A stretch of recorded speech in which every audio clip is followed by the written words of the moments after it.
சின்ன சின்ன விஷயத்துக்கு கூட நான் டிப்ரெஷனாக இருக்கேன் அப்படின்னு சொல்கிறாங்க.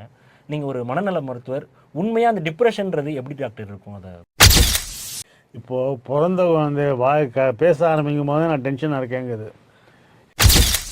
இது வந்து எல்லா வயதிலையும் இருக்கக்கூடிய ஒரு பிரச்சனையாக தான் இருக்குது. மக்களுக்கு நிஜமாகவே அந்த ஸ்ட்ரெஸ்ஸை தாங்கக்கூடிய சக்தி இல்லை. ஏன்னா எல்லாமே ஈஸியாக நம்ம கொடுத்துட்டோம். குழந்தைகளுக்கு எல்லா வசதியும் பண்ணி கொடுத்து வாழ்க்கையில் தோல்வி வெற்றி இதை பற்றி பார்க்குறதுக்கு ஒரு சான்ஸே கொடுக்கறதில்ல. சாதாரண ஒரு பேனா கேட்டால் காஸ்ட்லி பேனா, ஒரு சாதாரண டிஷர்ட் வேணும்னா காஸ்ட்லி டிஷர்ட்டு. இப்போ வந்து பசங்கன்னா காரில் தான் போகிறாங்க. இந்த மாதிரி எல்லா வசதியும் குழந்தைகளுக்கு பண்ணி கொடுக்கும்போது நாளைக்கு வாழ்வை எதிர்கொள்ளும் சக்தி மக்களுக்கு இல்லை. நிறைய பேர் இப்போ என்ன பண்ணியிருக்காங்கன்னா, பிஏ தான் படிச்சுட்டு நான் கவுன்சிலிங் கோர்ஸ் படிச்சிடறேன்னு சொல்லிட்டு ஒரு வருஷம் படிச்சுட்டு நான் கவுன்சிலர் சைக்கோ தெரபிஸ்ட்னு வேறு அது மேலே ஒரு 1000 லட்சம் பேர் உருவாகிட்டு இருக்காங்க. எல்லா நேரத்திலும் சந்தோஷம் கிடைக்காது. கவலைங்கிறது ஒரு வாழ்க்கையில் ஒரு பகுதி.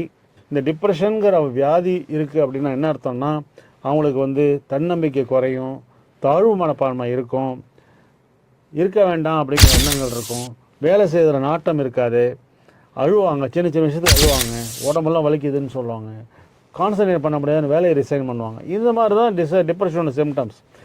இந்தியாவில் 15% மக்கள் மனச்சோர்வு நோயெல்லாம் இந்த மாதிரி கஷ்டப்படுறாங்க.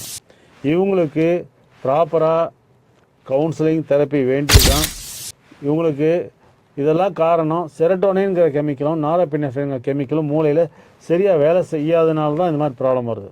ஸோ அதனால தான் SSRI ஆன்டிடிப்ரெசன்ஸ் இதெல்லாம் நாங்கள் சைக்காட்ரிஸ்ட் ப்ரிஸ்கிரைப் பண்ணுறோம்.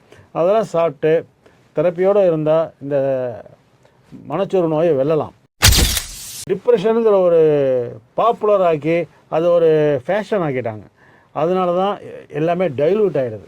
உண்மையான பிரச்சனை வெளியில் போக மாட்டேங்குது.